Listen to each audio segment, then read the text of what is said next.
Korupsi makin merajalela, melibatkan pejabat negara. Undang-undang perampasan aset mendesak disahkan. Kehadirannya bak dewa penyelamat. Padanya disandarkan kekosongan hukum menyelamatkan kerugian negara akibat korupsi dan kejahatan keuangan lainnya. Benarkah undang-undang ini sedemikian sakti? Saya akan mencari jawabnya.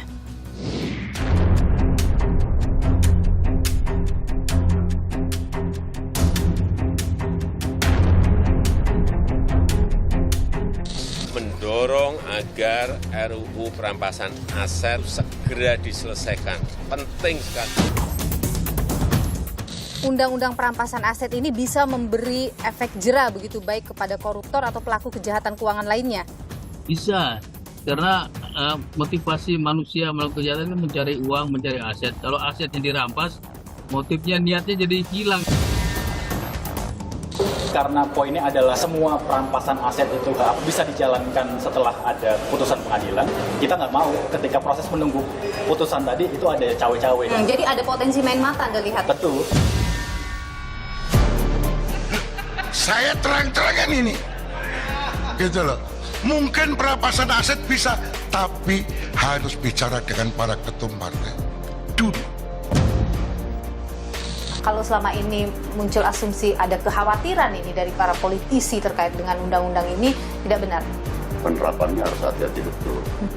Tidak dijadikan alat legitimasi politik oleh pemerintahan yang otoritarian.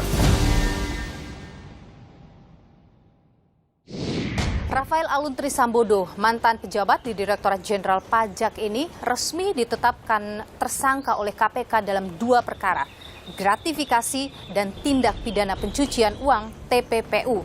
Aset milik Rafael pun ditelusuri oleh Komisi Pemberantasan Korupsi dan saya, saudara, berada di lokasi di kos-kosan yang disebut milik Rafael.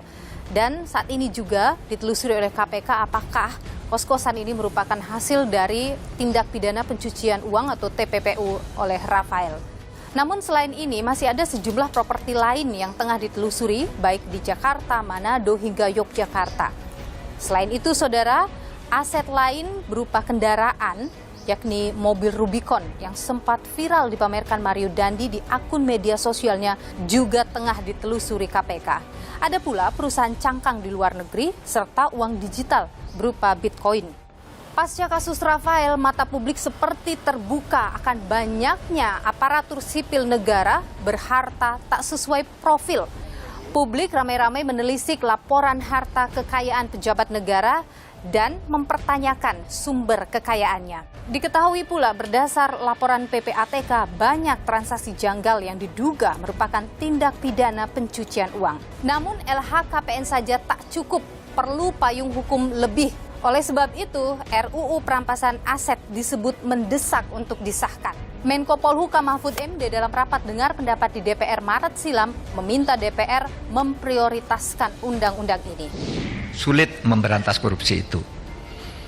Tolong melalui Pak Bambang Pacul, Pak, tolong Pak, undang-undang perampasan aset tolong didukung, Pak.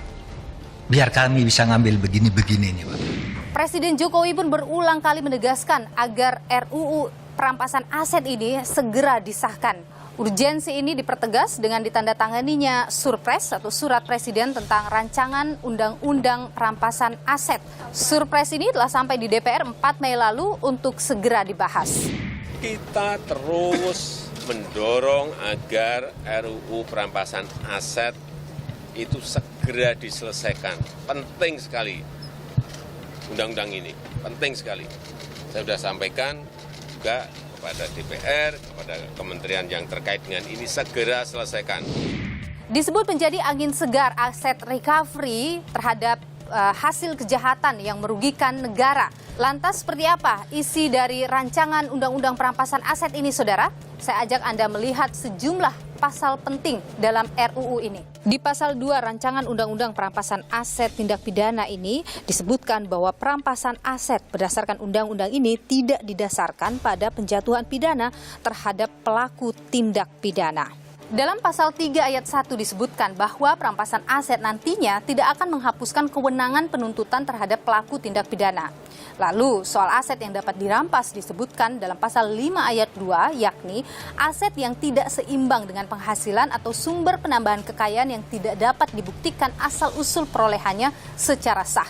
Ini bisa jadi cara pemerintah menelusuri kejahatan melalui laporan harta kekayaan para pejabat. Kemudian saudara, dalam pasal 6 disebutkan bahwa aset yang dapat dirampas adalah yang bernilai paling sedikit 100 juta rupiah atau yang terkait dengan tindak pidana dengan ancaman 4 tahun atau lebih. Menariknya, dalam hal tersangka atau terdakwa meninggal dunia, melarikan diri, buron, tidak diketahui keberadaannya, ataupun perkara pidananya tidak dapat disidangkan, perampasan aset tetap dapat dilakukan. Undang-undang ini menempatkan aset yang digunakan atau didapatkan melalui tindak pidana sebagai objek hukum dan terlepas dari pemiliknya. Lalu dalam pasal 16 ayat 1 dan 2 mengatur soal perampasan aset yang berada di luar negeri. Disebutkan jika aset yang berada di luar negeri tak bisa dirampas, maka akan diganti dengan aset dalam negeri yang setara dengan jumlah aset tersebut. Mengapa undang-undang perampasan aset ini menjadi penting? Dan bagaimana mekanisme pelaksanaan ini nantinya? Dan benarkah ada potensi abuse of power dalam rancangan undang-undang ini?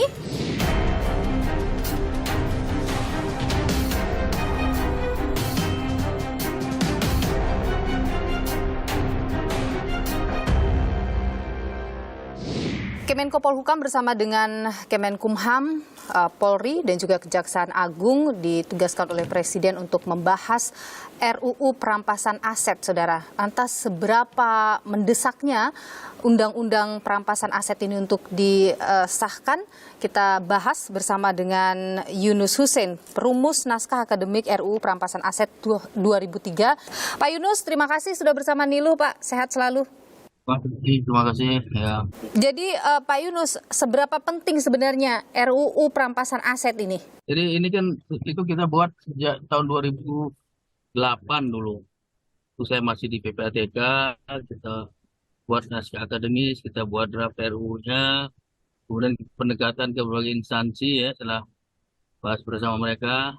Niatnya sih waktu itu bisa selesai, tapi ternyata sampai sekarang kan belum. Betapa pentingnya karena di dalam pencegahan pemberantasan pencucian uang kita kan melakukan pendekatan follow the money, mengejar aset dari hasil kejahatan itu. Undang-undang perampasan aset ini bisa memberi efek jera begitu baik kepada koruptor atau pelaku kejahatan keuangan lainnya? Bisa, karena motivasi manusia melakukan kejahatan kan mencari uang, mencari aset. Kalau aset yang dirampas, motifnya, niatnya jadi hilang, jadi berkurang gitu. Itu cara kerjanya. Selama ini negara banyak berat di ongkos dalam memberantas kejahatan, keluar uang terus, hasilnya sangat sedikit. Dan kalau misalnya dengan undang-undang perampasan aset bisa meminimalisir pengeluaran tadi? Bisa paling nggak melakukan, ada semacam kayak profit center lah gitu ya, ada hasil dari kejahatan itu dengan aset recovery ini, jika biaya yang tadi terlalu besar untuk menegakkan hukum bisa sedikit dikurangi. Coba bayangkan satu perkara saja itu, paling perkara besar itu bisa ratusan juta ya. Bahkan kasus Lukas NMB saya dengar itu miliaran mengeluarkan uang untuk satu kasus saja. Itu baru KPK, belum kepolisian, kejaksaan. Jadi begitu besarnya biaya itu yang harus di-recover oleh negara. Salah satu cara dengan merampas aset-aset hasil tindak pidana itu. Kalau dalam undang-undang ini kita lihat di pasal 50 ke atas, Pak, itu kan menyerahkan semuanya nantinya pada Kejaksaan Agung. Menurut Anda bagaimana itu? Ya ini yang saya waktu di awal-awal pada waktu saya di sana itu sebenarnya tidak seperti ini. Waktu itu memang ada beberapa kompetisi lah ya, tanda kutip, antara Kementerian Keuangan ada punya Direktorat Jenderal Kekayaan Negara, dia mau berminat mengelola. Kehakiman punya Rumbasan, Rumah Penempatan Barang Sitaan dan Rampasan. Kejaksaan punya Pusat Pemulihan Aset ya. Mereka semacam tanda kutip bersaing gitu. Bahkan ada usul untuk buat lembaga baru. Tapi akhirnya dalam draft ini mengarah kepada kejaksaan. Kalau proses dari awal sampai akhir hanya kejaksaan saja, itu harus ada check and recheck, ada check and balance, harus ada pengawasan yang baik. Kalau enggak nanti bisa abuse juga. Karena dari sudut governance, kalau dari awal sampai akhir dia yang mengurus, Itu secara governance kurang bagus. Tapi kita ada beberapa hal udah kita masukkan untuk pengamanan supaya abuse itu jadi berkurang. Misalnya apa Pak untuk mengurangi abuse tadi? Ya misalnya mulai dari proses penyitaan, perampasan, nanti ada putusan pengadilan, kemudian nanti yang eksekusi, jaksa juga kan eksekutor. Kita minta semua dibuat dalam satu database yang online, di mana satu pusat itu database satu, nanti instansi yang lain itu, Rubasan, kepolisian, kejaksaan, KPK, bisa memiliki akses dan bisa tahu secara transparan. Ini barang statusnya di mana, ada di mana, udah dieksekusi, udah dijual apa belum. Kalau sekarang kan nggak tahu sama sekali itu. Kejaksaan pegang apa, polisi pegang apa, KPK pegang apa, kita nggak tahu sama sekali, nggak ada yang saling mengetahui. Jadi meskipun misalnya dipusatkan di Kejaksaan Agung, tapi dengan sistem online itu semua pihak, semua lembaga bisa mengawasinya, begitu ya Pak ya? Punya akses. Jadi penegak hukum yang lain seperti kepolisian, kejaksaan, Rubasan ya di bawah Kuham, Direktorat Jenderal Keuangan Negara punya akses juga. Jadi dia tahu loh barang sitaan rampas itu sekian gitu. Dan itu yang harus dimasukkan dalam RUU perampasan aset ya Pak ya? Iya, bukan hanya dimasukkan, harus dilaksanakan. Kalau enggak, tidak ada kontrol. Pak Yunus, kalau misalnya dengan undang-undang perampasan aset itu yang Anda ketahui, akan seperti apa kemudian mekanismenya nanti?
Kalau perlu PPATK sesuai dengan kewenangan di pasal 41 bisa menghentikan sementara transaksi-transaksi yang terkait dengan harta-harta ini.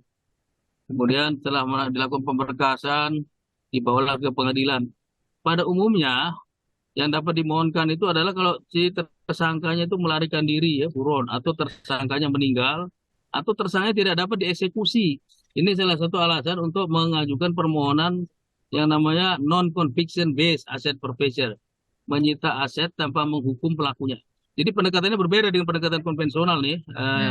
Kalau konvensional pendekatannya orang tuh dihukum dulu, dipidana, salah, lalu asetnya dirampas. Kalau ini enggak, tanpa menghukum pelakunya, kalau itu bisa dibuktikan bahwa itu memang hasil tindak pidana, bisa dirampas. Pelakunya tidak dihukum, jadi lebih banyak pendekatannya administratif seperti ini. Gitu. Pak Yunus, apakah misalnya dalam tahap penyidikan, begitu polisi atau jaksa itu bisa mengajukan perampasan aset itu? Setelah penyidik menyerahkan ke kejaksaan gitu, Mbak. Nggak bisa diambil alih gitu, enggak. Setelah penyidik menyerahkan kepada kejaksaan, nah di kejaksaan itu kecenderungan di RUU ini menyerahkan kepada jaksa pengacara negara. Karena dianggap ini lebih banyak warna perdatanya gitu. Tapi sebagian teman-teman berpendapat karena ini pidana, ya harusnya jaksa penuntut umum dong. Pak Yunus, begini, misalnya nih aset sudah dirampas, tapi kemudian dalam hal putusan dinyatakan ingkrah nih, sudah ingkrah dinyatakan kemudian tidak terbukti harta itu bukan dari TPPU, bisa kemudian dikembalikan atau bagaimana sistemnya nanti itu? Harus dikembalikan gitu, harus. Kalau kita lihat sistem di Belanda misalnya ya, yang paling praktis itu, semua barang-barang sita itu dijual semua, dijual dengan harga pada waktu dia disita. Kemudian uangnya disimpan di dalam namanya domain ya organisasinya itu di bawah pada hukum berat.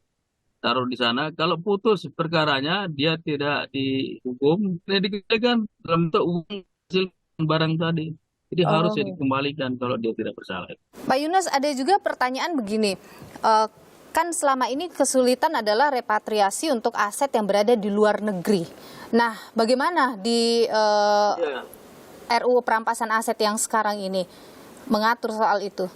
Jadi untuk yang di luar negeri, udah ada sih Undang-Undang Nomor 1 tahun 2006 ya, mengenai bantuan hukum timbal balik ya, mutual legal assistance ya. Nah, mutual legal assistance ini tujuannya ada dua. Pertama, untuk meminta alat bukti dari luar. Yang kedua, untuk merampas aset hasil tindak pidana. Di tingkat ASEAN pun kita sudah ada multilateral agreement mengenai mutual legal assistance ini.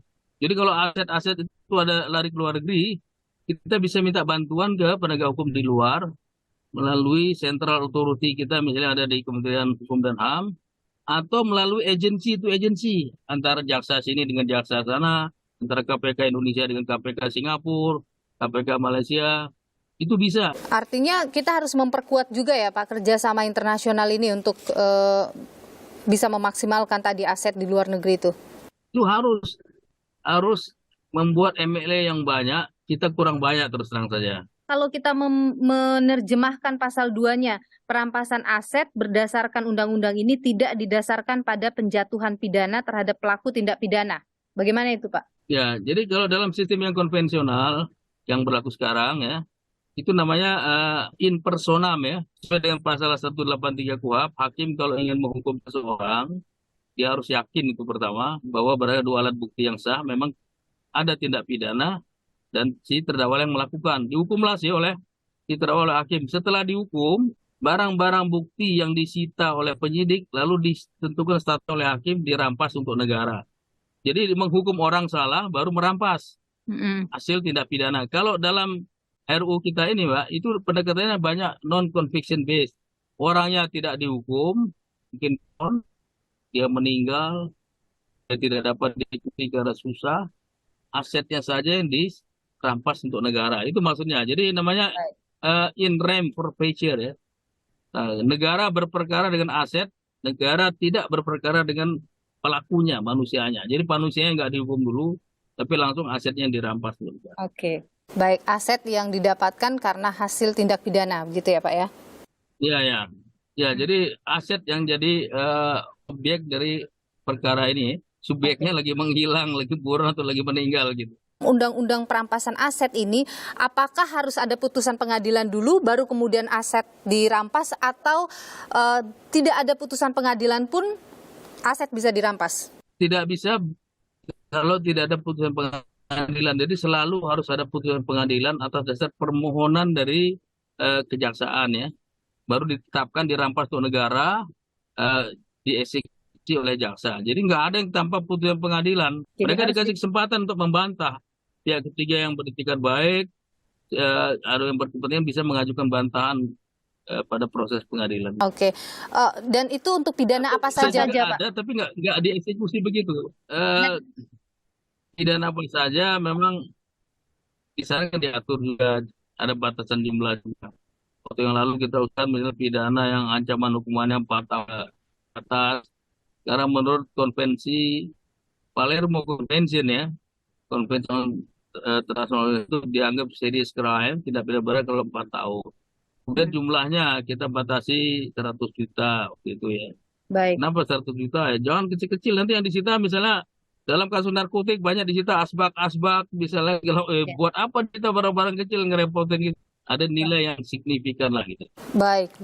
Pak Yunus Hussein, perumus naskah akademik RUU Perampasan Aset 2003. Terima kasih sudah berbagi pandangan di Niluh, Pak Yunus. Sehat selalu. Bagaimana ini agar undang-undang ini nantinya ya tidak dijadikan alat legitimasi politik di luar hukum tadi ya oleh pemerintahan yang kalau dia punya watak otoritarian. Di part mana hal itu bisa dibawa ke arah sana begitu dari rancangan ini?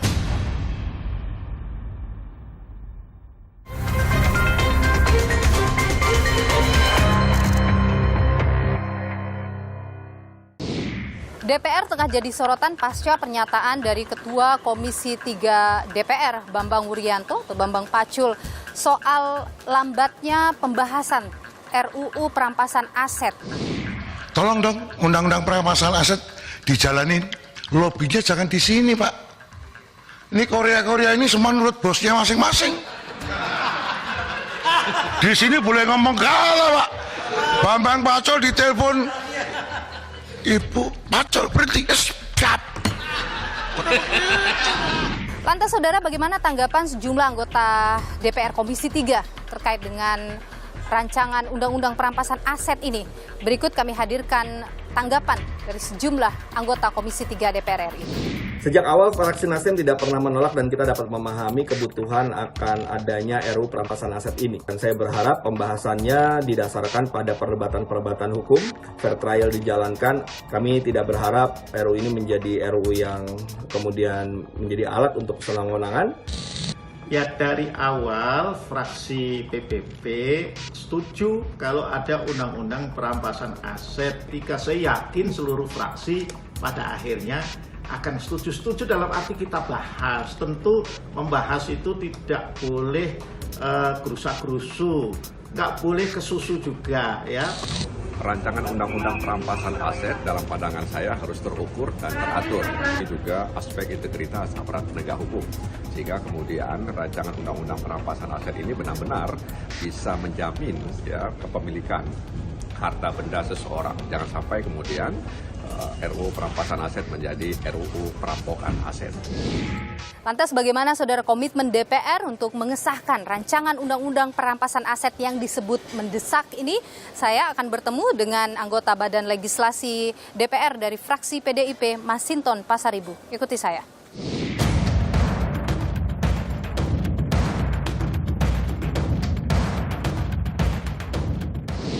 Surprise Presiden terkait dengan pembahasan rancangan Undang-Undang Perampasan Aset sudah dikirim ke DPR dan kini tentu akan menunggu DPR membahasnya begitu. Jadi bola panas terkait dengan pembahasan RUU Perampasan Aset ini kini ada di DPR. Kita coba perbincangkan hal ini, sudah hadir bersama dengan saya anggota Badan Legislasi DPR dari PDI Perjuangan, Bang Masinton Pasaribu. Terima kasih Bang Masinton. Terima kasih Mbak. Jadi Bang Masinton sudah mendengar soal RUU Perampasan Aset ini? Ya sudah. Sudah? Dan mendengar dari media karena kami sedang masa reses ya. Oke.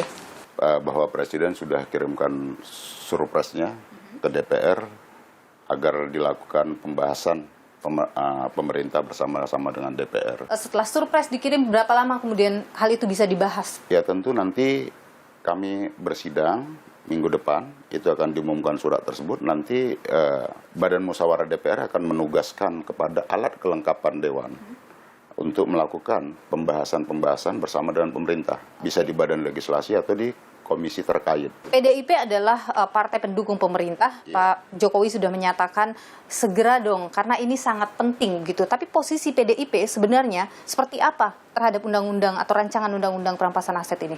Tentu kami punya komitmen tinggi ya terhadap agenda pemberantasan korupsi itu. Bahkan ketika undang-undang KPK itu lahir di era Ibu Megawati. Bahkan kemarin ketika beliau di Bali kemarin itu mengingatkan kepada penyelenggara negara, baik itu institusi penegak hukum, pajak gitu ya, agar tidak lagi bermain-main dalam hal korupsi itu. Karena saat rapat dengar pendapat beberapa waktu yang lalu, Menko Polhukam dengan Komisi 3 saat itu, Ketua Komisi 3 yang juga adalah kader PDIP, menyebut soal ngomong dulu sama Ketua. Ini kemudian diasumsikan publik bahwa ada yang tidak setuju atau mungkin pimpinan Anda tidak setuju dengan Undang-Undang Perampasan Aset ini atau rancangannya. Itu joke-nya Pak Bambang ya. Itu joke saja? Iya, joke beliau. Atau keceplosan sebenarnya? Tidak keceplosan. Itu joke beliau bahwa ya pemerintah mau sosialisasi dong, monggo dong, obrol ke pimpinan-pimpinan partai itu kan bagian dari sosialisasi itu. Oke, bukan gitu. Minta persetujuan. Enggak lah, pastilah masing-masing pimpinan partai itu punya komitmen yang sama. Artinya kalau selama ini muncul asumsi ada kekhawatiran ini dari para politisi terkait dengan undang-undang ini, tidak benar? Bukan kekhawatiran dalam arti melemahkan komitmen pemberantasan korupsinya ya, bukan di situ. Oke, tapi bagaimana ini agar undang-undang ini nantinya ya tidak dijadikan alat legitimasi politik di luar hukum tadi ya oleh pemerintahan yang kalau dia punya watak otoritarian. di part mana hal itu bisa dibawa ke arah sana begitu dari rancangan ini? Kita kan selama ini kan muncul di luar itu ya, wah ini perampasan aset apa segala macam gitu ya, bisa bukan berarti bisa dilakukan secara semena-mena kan itu ya, kehati-hatiannya. Tetap dengan hukum kan gitu. Nah kalau selama ini pemberantasan korupsi kita ya persoalannya itu adalah di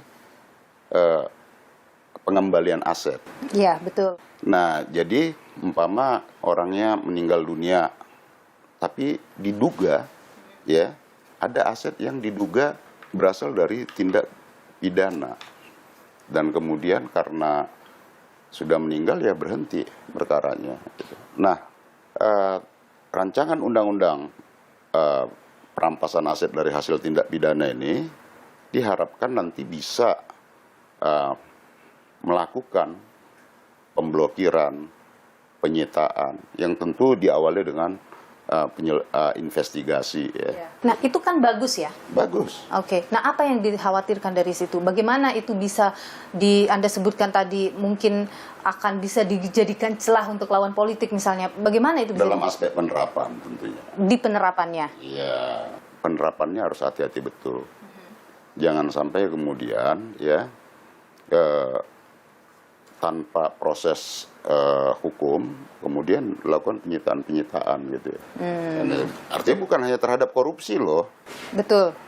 Tindak pidana perdagangan orang, ya, narkotika, kejahatan pajak. Ini menurut saya ya langkah progres. Dan kalau itu adalah langkah maju, artinya tidak akan ada halangan untuk kemudian mengesahkan ini. Nggak ada halangan sebenarnya. Iya kan? Yang tinggal begini aja, nanti kan pembahasannya harus dengan secara, ya kita harus dengan penuh kehikmatan, ya, dan penuh ketelitian, agar ini benar-benar menjadi satu undang-undang yang sempurna. Oke, jadi kalau ada yang mengatakan bahwa RUU ini bakalan sulit deh, atau pesimis deh, RUU ini akan disahkan. Saya rasa enggak lah, itu kan apa ya, tudingan-tudingan yang ini aja ya, pesimisme. Karena nanti katanya banyak pejabat yang dibiskinkan nanti katanya kalau begitu. Kalau saya melihat enggak lah. Gimana memiskinkan kalau memang katakan tuh tidak ada unsur pidana yang awalnya gitu ya. Atau kemudian ya itu tadi yang saya katakan tadi, atau prinsipnya menggunakan hukum ini, undang-undang ini untuk menyerang lawan politik. Iya, itu yang harus kita cegah gitu loh. Batasan-batasan itu harus memang kita buat jelas. Meskipun memang semua celah itu pasti ada ya, Bung Masinton ya, dalam semua undang-undang. Iya, setiap hukum itu memang pasti memiliki ada sisi bolong-bolongnya lah. Tapi maksud kita ya, karena ini sangat fundamental gitu ya, dia tidak boleh melanggar prinsip-prinsip yang mendasar. Karena apapun konstitusi kita kan melindungi kepemilikan pribadi gitu. Itu kan dalam pasal 28H kalau nggak salah dalam undang-undang dasar kita. Oke. Gitu. Itu yang akan jadi concern DPR nanti ketika kemudian ini sudah dibahas. Iya, tentu. Di DPR ya. Iya. Tapi pada prinsipnya menyetujui kalau ini kemudian benar-benar bisa disahkan undang-undang perampasan aset ini. Iya, kita harus menyetujui ini. Oke, baik. Bung Masinton Pasaribu, anggota Badan Legislasi DPR, juga dari PDIP. Iya. Terima kasih sudah berbagi pandangan di Niluh. Sehat selalu, Bung Masinton. Terima kasih, Mbak Niluh. Karena poinnya adalah semua perampasan aset itu bisa dijalankan setelah ada keputusan pengadilan. Kita nggak mau ketika proses menunggu putusan tadi itu ada cawe-cawe kira-kira. Jadi ada potensi main mata Anda lihat? Betul.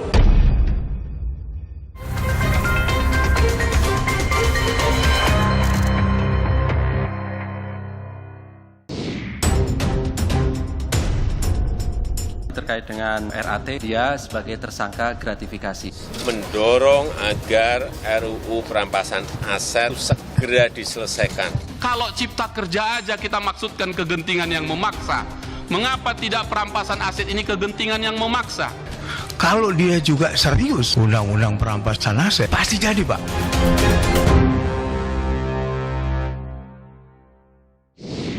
Saudara, banyak pihak yang mengatakan bahwa inilah saat yang tepat untuk mengesahkan rancangan undang-undang perampasan aset seiring dengan banyaknya kasus ASN atau pejabat yang memiliki harta tak wajar.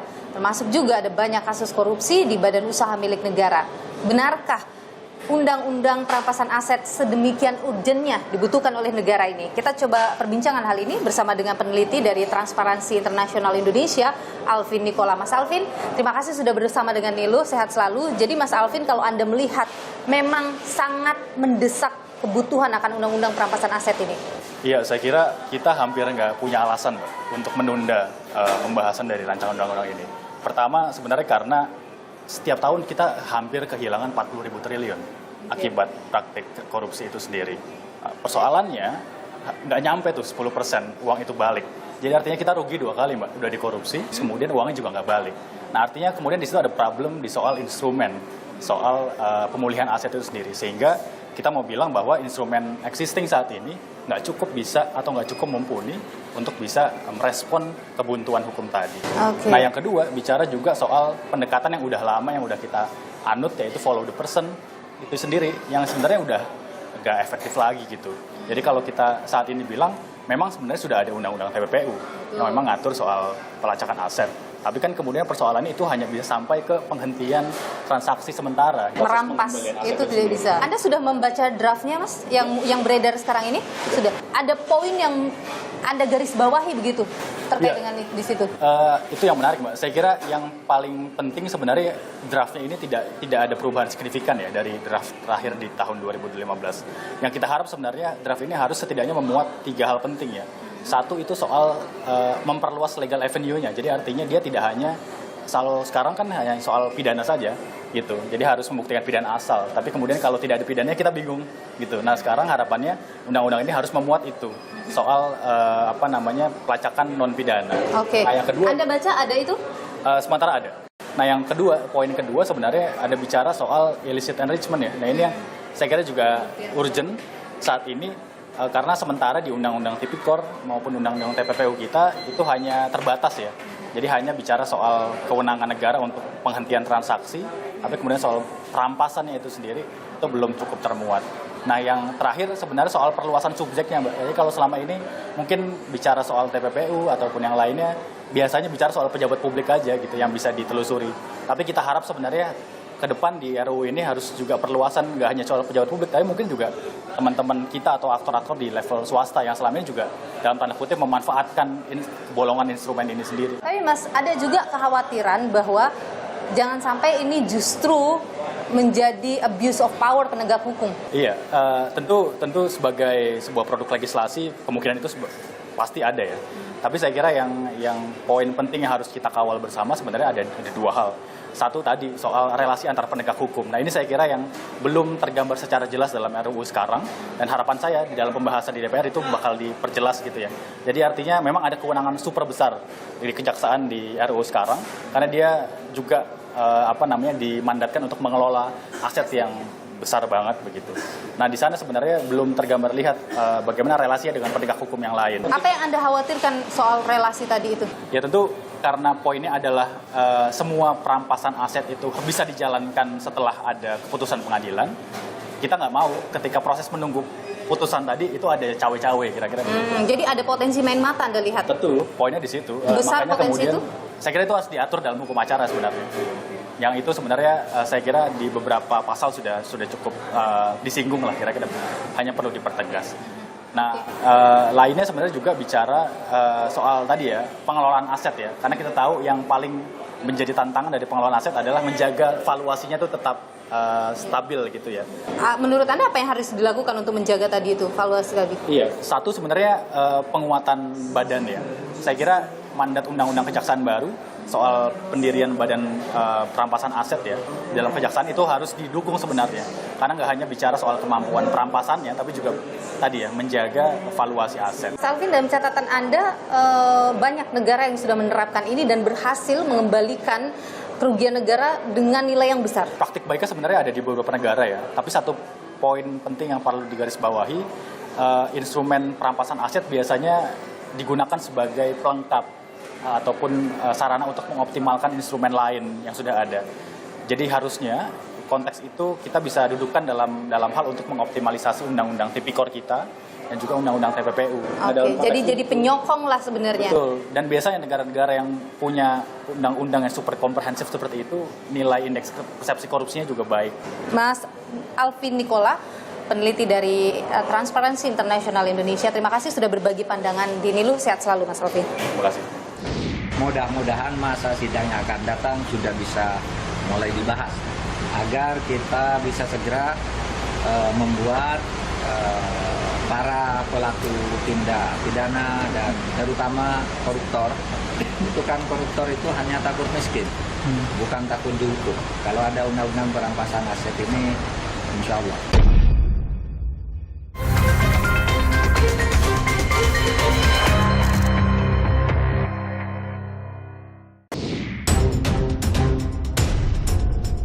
Terkait dengan RAT, dia sebagai tersangka gratifikasi.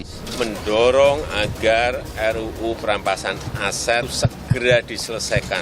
Kalau cipta kerja aja kita maksudkan kegentingan yang memaksa, mengapa tidak perampasan aset ini kegentingan yang memaksa?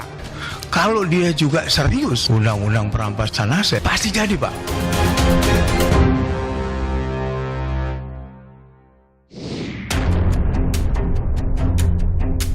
Warganet beberkan temuan gaya hidup mewah para pejabat di media sosial. Ironis, perilaku oknum pejabat pamer harta kian bermunculan dari berbagai instansi. Bahkan sebagian telah diperiksa KPK. Mereka disinyalir memiliki harta tak wajar. Seperti bekas pejabat Direktorat Jenderal Pajak Rafael Alun Trisambodo. Alun, pejabat pertama yang ketahuan pamer harta, resmi ditetapkan tersangka gratifikasi oleh KPK 30 Maret 2023.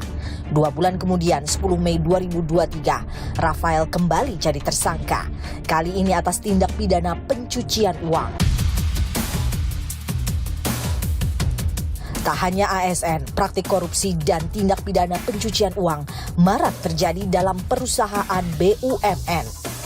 Adalah kasus korupsi PT Asabri. Perusahaan asuransi jiwa ini merugikan keuangan negara hingga 22,78 triliun rupiah. Terbaru kasus korupsi PT Waskita, badan usaha milik negara yang bergerak di bidang konstruksi ini, rugikan negara sebesar 2,5 triliun rupiah. Kasus-kasus ini membuka mata. Rancangan Undang-Undang Perampasan Aset mendesak untuk disahkan. Padahal Undang-Undang Perampasan Aset telah disusun hampir 20 tahun lalu. Dimulai dari tahun 2003 saat Indonesia menandatangani Konvensi PBB melawan korupsi. Undang-Undang Perampasan Aset harus dibuat oleh negara yang menandatangani Konvensi PBB melawan korupsi. Tahun 2008, pemerintah Indonesia melalui Pusat Pelaporan Analisis Keuangan (PPATK) mulai menyusun draft rancangan Undang-Undang Perampasan Aset. 2 tahun berselang, pembahasan serta harmonisasi RUU Perampasan Aset antar kementerian dan lembaga telah selesai. Dan setahun kemudian 2011, konsep RUU ini diserahkan kepada Presiden Susilo Bambang Yudhoyono hingga masuk program legislasi nasional atau prolegnas jangka menengah 2015-2019. Namun 2019 pembahasannya ditunda lantaran pergantian periode keanggotaan DPR. RUU Perampasan Aset kembali masuk prolegnas 2020-2024. Namun pada 2021, Balik DPR menghapus RUU ini dari daftar prioritas. Alasannya waktu pembahasan yang terlalu pendek. Tahun 2022, RUU Perampasan Aset kembali masuk prolegnas prioritas 2023. Surat Presiden sudah diserahkan pada 4 Mei lalu. Mudah-mudahan masa sidang yang akan datang sudah bisa mulai dibahas agar kita bisa segera membuat para pelaku tindak pidana dan terutama koruptor, itu kan koruptor itu hanya takut miskin, bukan takut dihukum. Kalau ada undang-undang perampasan aset ini, insya Allah. Nasib pengesahan RUU Perampasan Aset kini ada di genggaman DPR. Jika disahkan, Undang-Undang Perampasan Aset akan mempermudah mengusut perolehan harta oknum pejabat negara, seperti dalam kasus Rafael, karena telah memiliki payung hukum. Peningkatan harta kekayaan secara tidak sah. Kan itu yang kemarin kemudian dalam kasus RAT misalnya. Nah, dalam RUU Perampasan Aset yang naskah 2015 ada pasal soal itu. Ada di pasal 5 ayat 2. Nah, pertanyaannya nanti kalau sudah ketemu dengan pasal itu tuh soal ada ketidaksesuaian profil pendapatan dengan aset yang dimiliki, itu bisa jadi objek perampasan. Ada hasil-hasil korupsi yang memang belum bisa tersentuh. Itu yang diinginkan. Itu yang menjadi hak masyarakat untuk dapat bagaimana para koruptor itu atau orang-orang yang terindikasi melakukan satu pelanggaran ya yang merampas hak korban, dalam ini korban baik itu negara maupun perorangan juga masuk dalam undang-undang yang baru, itu bisa terakomodir untuk dapat hasilnya. Sejumlah negara tetangga, Malaysia, Brunei Darussalam, dan Singapura sudah menerapkan undang-undang perampasan aset. Bahkan Singapura memiliki panduan jelas perampasan aset negara. Terbukti, negeri-negeri jiran ini memiliki kasus korupsi yang jumlahnya di bawah Indonesia. Indonesia harus jadi negara selanjutnya yang memiliki aturan jelas perampasan aset atas tindak pidana. Koruptor dan juga pelaku tindak pidana lainnya jangan dikasih kendor, miskinkan, buat cerah. Negara bersih tak lagi sekedar mimpi. Undang-undang perampasan aset alat pemerintah memerangi korupsi. Namun, sebaik apapun instrumen yang disiapkan, semua akan kembali pada siapa yang menggunakan. Jadi, selain mendorong RUU perampasan aset disahkan, penegak hukum yang berintegritas dan punya komitmen tinggi dalam pemberantasan korupsi haruslah lahir dari setiap lembaga yang diberi tugas nantinya. Sukseskan pemilu 2024 dengan ikuti terus perkembangan pemilu melalui Kompas TV, independen, terpercaya. Saya Nilu Puspa, sampai jumpa.